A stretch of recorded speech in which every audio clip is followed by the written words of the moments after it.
Propina na época das privatizações, lavagem de dinheiro, contas em paraísos fiscais. O livro A Privataria Tucana provoca polêmica e acirra também a disputa política no Brasil.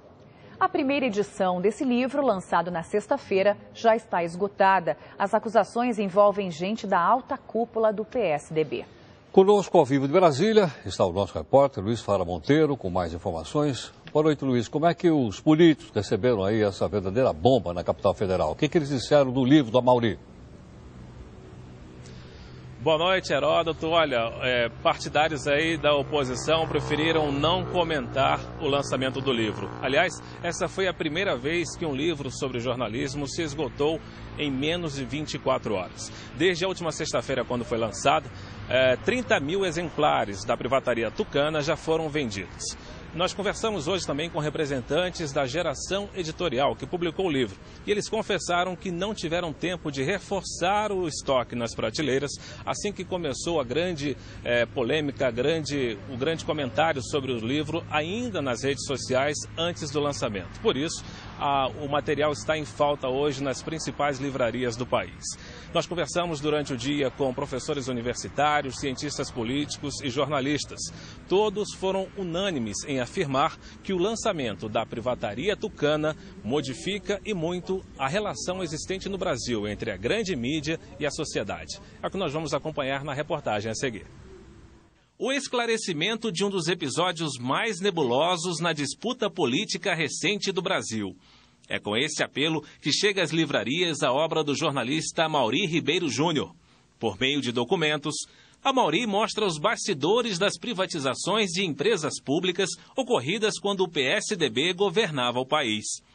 Os documentos, conseguidos de forma legal em cartórios e outras instituições, mostram um suposto desvio de recursos públicos para o exterior.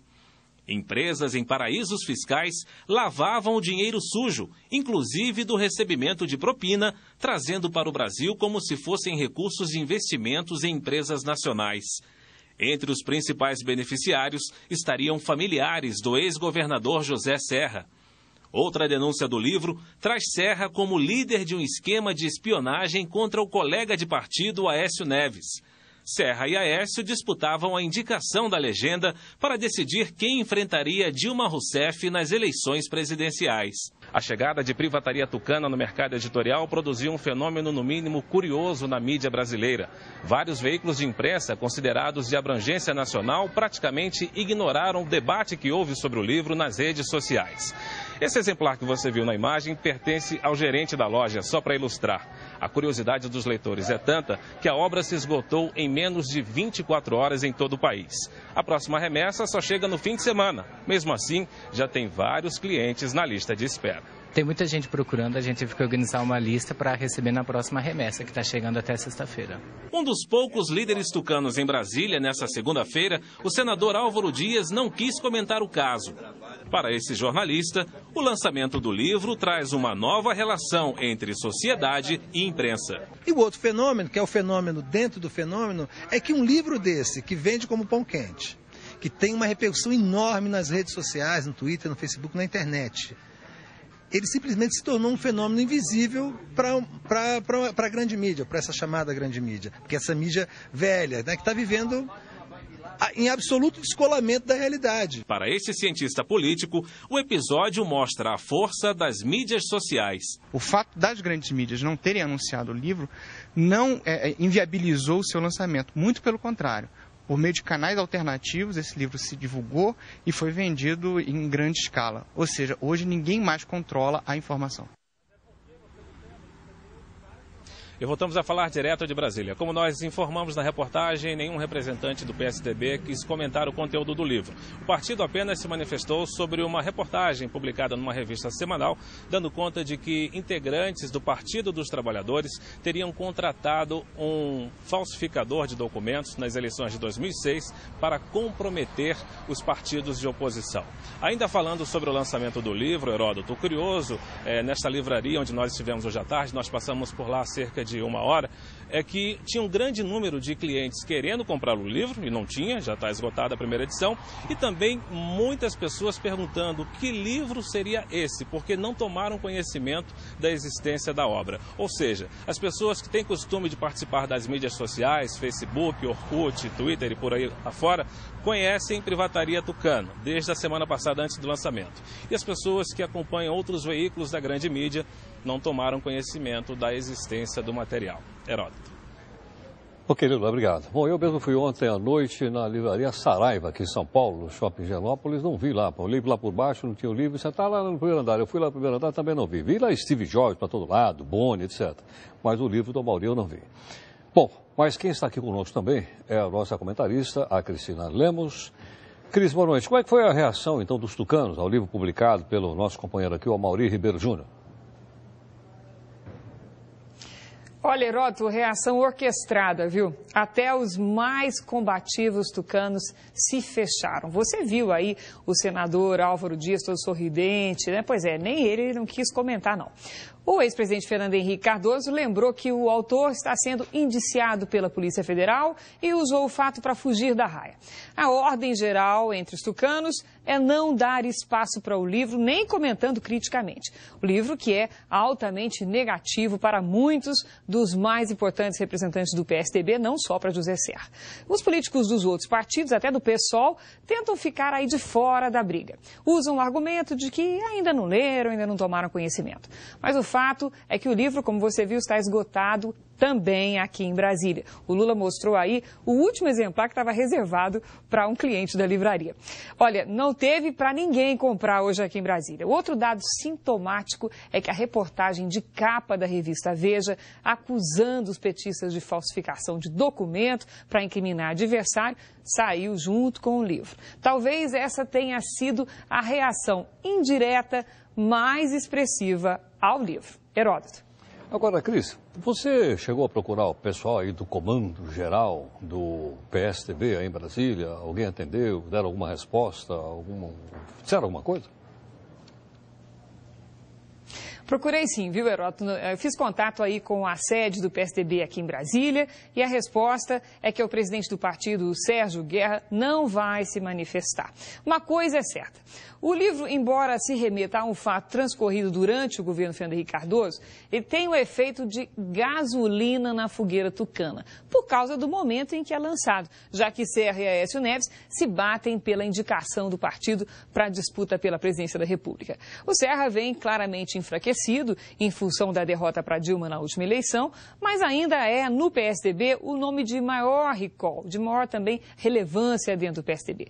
Aécio Neves, que disputa com ele essa indicação para a presidência, ainda não decolou nem como líder da oposição. E também já percebeu que a tribuna do Senado não é vitrine suficiente para alavancar aí suas pretensões presidenciais.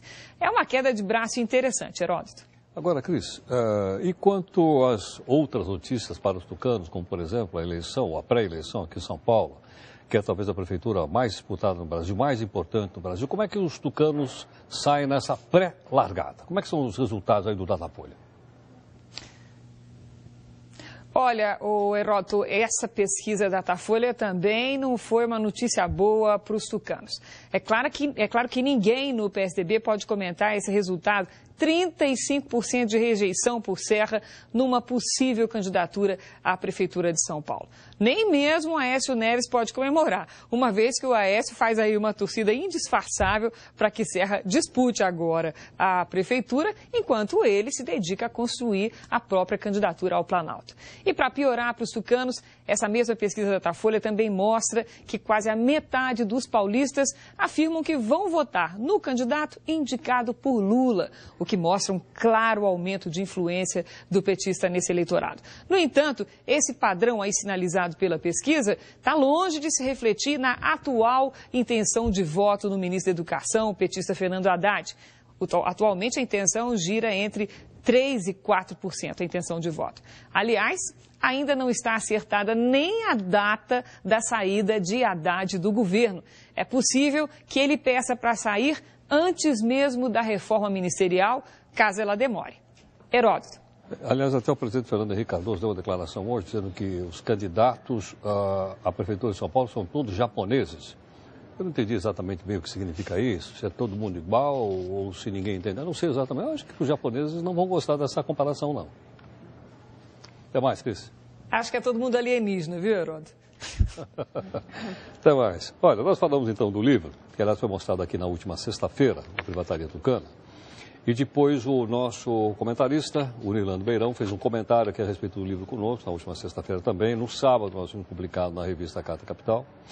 E aí eu fiquei procurando no domingo para ver se tinha na Veja, se tinha na Isto É, se tinha na Época, não vi nada, né? Aí eu li os jornais também no seu site, falei, mas porque está no site também a gente não achou nada. E agora à noite, falei, bom, mas tem no noticiário agora o Telejornal à noite. Eu vi o Telejornal da Band, não vi nada. Na Globo, não vi nada. Vi uma citação feita no Telejornal da Gazeta, agora há pouco, né? Só, mas mais nada. Mas o Amaury Ribeiro está aqui conosco. Boa noite, Amaury. Boa noite, Heródoto. Boa noite, André. Boa noite, Amaury. Muito obrigado pelo convite, ter vindo aqui. Seja bem-vindo. Amaury, vamos começar primeiro pelo seguinte. Você já esperava que a mídia não fosse, a mídia tradicional, né? Não fosse dar um destaque ao seu livro, até para discutir, para saber se as coisas aqui estão corretas ou não, levar isso aqui à discussão, ao conhecimento do público? Já esperava pelo simples fato, né? Que o livro ainda faz muitas críticas, né? O comportamento da mídia nas últimas eleições, né? Então já era bem esperado que eles fossem ignorar mesmo, porque compromete a mídia em vários episódios aqui do livro. Então, que tem uma parte, o livro é dividido em duas partes, né? Uma parte sobre lavagem de dinheiro e sobre a privatização, e uma outra parte falando sobre os bastidores das eleições, tudo, com fatos, tudo. Então, acho que já era esperado, porque que ele já não fosse publicar nada. Agora, Maurício, só para o nosso telespectador entender, posso entender que o ponto central desse livro é quando você fechou aquela conexão, as teles foram privatizadas. Uma parte desse dinheiro deve ter sido mandado para o exterior. Justamente. Ficou dormindo em paraíso fiscal. Aí o paraíso fiscal reexportou esse dinheiro para dentro do Brasil. E uma parte desse dinheiro foi parar na campanha do candidato Zé Serra, é isso ou não?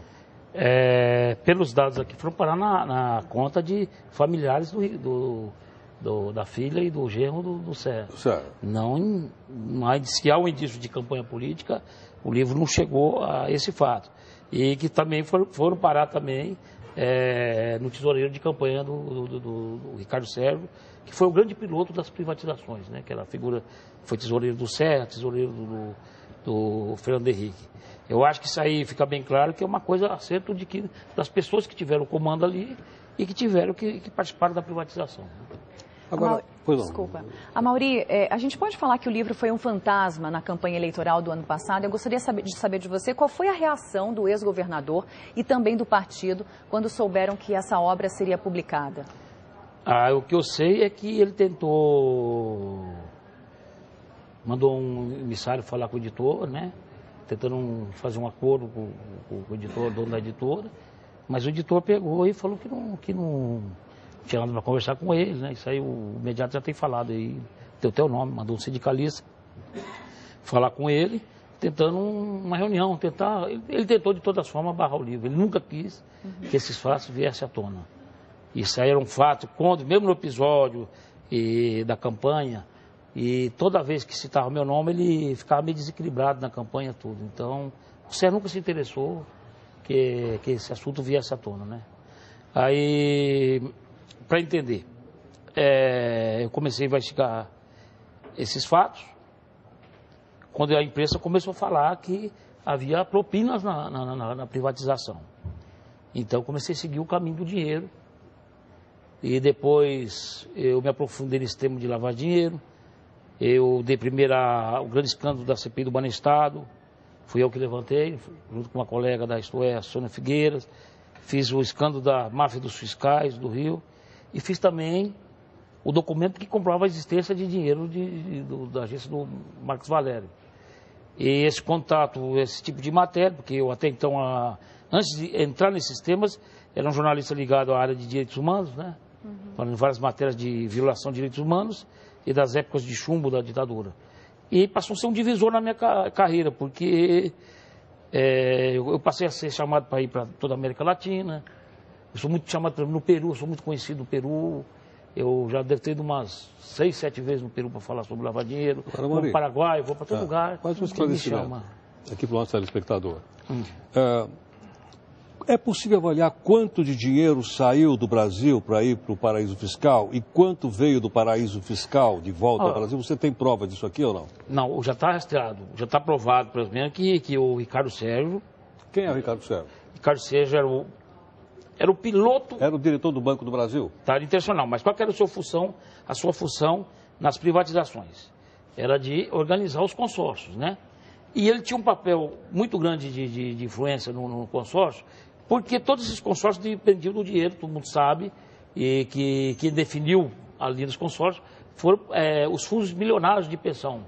Basicamente o fundo da Previ, que é o fundo do Banco de Milionário de Pensão do Banco do Brasil. Ele tinha um controle na Previ, porque o presidente da Previ, o João Bosco Madeiro, da Costa, era um aliado dele. Então ele sabia manipular e saber como formar, para ver do João Madeiro da Costa, que também passou a usar dinheiro e lavar dinheiro no mesmo escritório de lavar dinheiro nas Ilhas Virgens, que é o chamado Cítico Build, que é um escritório que é operado por... Então, todos eles, é interessante, que operam no mesmo escritório. Que mandavam dinheiro do Brasil para as Ilhas Virgens. O caminho da lavagem de dinheiro, o que você entende por lavar dinheiro? Lavar dinheiro você tem que fazer, o cara que quer lavar o dinheiro, o que ele fazer? Você simular, você tentar esconder, levar mais longe que você fazer. Então, um princípio muito grande, dando uma premissa, você fazer o dinheiro rodar. Quanto mais ele rodar, mais fica difícil você pegar e localizar, rastreá-lo. Então, os documentos essas offshores, então eram usadas de duas formas, elas foram usadas. Elas foram usadas, vou dizer, de 3 formas. Primeiro, elas foram usadas pelos doleiros para enviar dinheiro posterior através da agência do Banestado em Nova York, que se tornou a maior lavanderia do mundo. Eu chego a sair, um colega... Quanto de dinheiro? Tem ideia? Foram rastreados, se falava em 30 bilhões, né? 30 hoje, bilhões. De reais? Eu tenho conversado, que eu gosto do tema, tem um doleiro que está colaborando comigo. Ele disse que hoje, com a operação que resultou na operação, na prisão da Farol da Colina, né? Hoje você não está se mandando mais para esse duto sujo, mas diz que o sistema se tornou autossustentável. Segundo esses doleiros, existe 2 bilhões. Então, como que se movimenta hoje essa lavanderia dentro lá dos Estados Unidos? Através das operações a cabo. Então, para que isso aconteça, o doleiro e a pessoa tem que ter uma conta nos Estados Unidos. Então, quando ele quer trazer dinheiro, ele deposita na conta do doleiro. E pega o dinheiro aqui. Quando ele quer fazer o contrário, então ele inverte a operação. Então, esse sistema era tanto dinheiro que hoje se sustenta através dessas operações a cabo. Então, eles abriram essas offshore, o quê? Porque o que é a característica de uma offshore? Offshore basicamente, é apenas uma caixa postal, um paraíso fiscal, e ninguém abre nesses paraísos fiscais para movimentar dinheiro lá. Porque... Mas você sabe quem é o dono desse escritório offshore? Fora do país? Você sabe o escritório, mas o que eles fazem? Normalmente, o que eles fazem? O dono, o verdadeiro dono, ele aparece como procurador. Então, o verdadeiro dono da offshore, ele pega e são escondidos. Aí o dono do escritório, que é sempre o mesmo dono, vai no paraíso fiscal e nomeia uma procuração para o próprio dono. Só que, e aí o que ele vai fazer? Então, essa empresa, então eles montam essa offshore. Só que daí eles vão investir aonde? Nessa própria empresa correlata que tem no Brasil. Então, então ele pega o dinheiro da empresa dele, lá, e põe aqui no Brasil. Só que ele faz? Ele aumenta o capital da sua empresa? Justamente, ele faz integralização de capital. Justamente. Integralizar capital é o economês, é você colocar o dinheiro à vista, porque às vezes o leitor entende esse dado. Você teve ideia do fluxo que entrou aqui? A Decidir, por exemplo, a história da Decidir, para você entender a história da Decidir, que é uma história que está rondando na internet há mais de 10 anos, né? O que é a história da Decidir? Eu consegui mapear a ida, a volta, tudo do dinheiro. Então, a Decidir, vamos contar a história. A Decidir é uma empresa aberta pela Verônica Serra e aberta pela Verônica Dantas em Miami. Miami ali, que fica próximo é um dos Estados Unidos próximo às Ilhas Virgens Britânicas. Tem as Ilhas Virgens Americanas e do outro lado tem as Ilhas Virgens Britânicas. Só para eu saber, a Verônica Serra é filha do Serra e a Verônica Dantas é irmã do Daniel Dantas. É justamente. Tá, então, no site deles, eles não negam que faz. Quem tacou dinheiro foi o Opportunity, um dos ganhadores do consórcio da Tele. Que é o banco do Daniel Dantas. Do Daniel Dantas, justamente. Aí o que acontece? Eles precisavam criar, que ela era uma pessoa milionária, tudo. Aí fizeram uma matéria numa revista aliada do Daniel Dantas, dizendo que ela era uma gênia da internet, que ficou rica da internet, de uma justificativa. Só que em 2002, durante a campanha do CEA, o Dantas estava com um problema de se acertar com os fundos ali. Então ele mesmo mandou divulgar a mesma revista que é aliada dele, a sociedade. Hoje, a gente sabe que eu participo de uma entidade com sede dos Estados Unidos, que se chama ICIJ, Consórcio Internacional de Jornalistas Investigativos. Quando ele jogou isso no ar, né, eu sabia que esses documentos dos Estados Unidos, tudo está na internet. A Junta Comercial, hoje São Paulo também colocou, está tudo na internet. De Miami tem um site que chama www.sambi, está tudo na internet. Então apareceu todas as documentações, inclusive aparece... Aí você colocou tudo no livro? Essas documentos que já era conhecidas, essa parte já se falada na internet. Tá. Aí, o que ela pegou e falou? Primeiro ela falou que ela não era dona, está mostrando que é dona. Falou que essa empresa fechou, que essa empresa que é Decidir, que está no período que a empresa fechou, né? Então os documentos aqui, fechou. Agora, o que eu descobri na Junta Comercial e descobri também nos cartórios de título de documentos. São Paulo e Rio de Janeiro tem os cartórios aqui funcionam, os cartórios de títulos e documentos aqui funcionam como uma verdadeira vacina contra a lavagem de dinheiro. Porque essas procurações de offshore, essas coisas, estão tudo em cartório de títulos e documentos. Então hoje você não precisa procurar todos os cartórios. Eles têm uma central de distribuição, você vai lá dar o nome da pessoa, e rastreia tudo. Aí começa a aparecer aquelas coisas mais esquisitas e totalmente amadoras. Por exemplo, o gênio do céu, o Alexandre Bourgeois, ele assinava como diretor da própria offshore, não era só como procurador, e assinava com a mesma empresa com o mesmo nome no Brasil, que integrava o dinheiro e jogava o dinheiro para ele mesmo, entendeu? Sim. Então o que aconteceu? Estão voltando a decidir. A decidir, quando ela deu uma declaração, disse que fechou a empresa. Eu mostro que não fechou. Documentos que eu localizei, o quê? E está aí no livro. Está no livro. Listo com tradução juramentada, que pode ser obtido por qualquer cidadão, mediante ao pagamento de uma taxa, no cartório terceiro, cartório de títulos documentos. Tá. Não é coisa segredo. A gente aprendeu o modo operante de rastrear dinheiro, né? E o que aconteceu? Que não fechou. Para onde que foi fechado? Para onde foi o dinheiro? Os mesmos 5 milhões? Foi para onde? Para o sítio. Para as Ilhas Virgens, para o mesmo escritório. 5 milhões de dólares ou de reais? Era o correspondente a 5 milhões de dólares, mais ou menos 10 milhões de reais na época, o câmbio é variável. E o que eles fazem? Ela pega, cria uma empresa também com o mesmo nome no Brasil. Eu vi que você tem um conhecimento de economia, que você matou a charada na coisa, né? Porque é difícil falar. Então, o que ela faz? Faz uma integralização, como você falou, isso que acontece. Ela integraliza o capital. Agora, quem integraliza o capital é a própria empresa deles. Então, você pega, sai de Miami, vai e vem. Isso parece uma coisa, há muitos anos, uns grupos de pessoas que a gente é contra esse tipo de lavar dinheiro.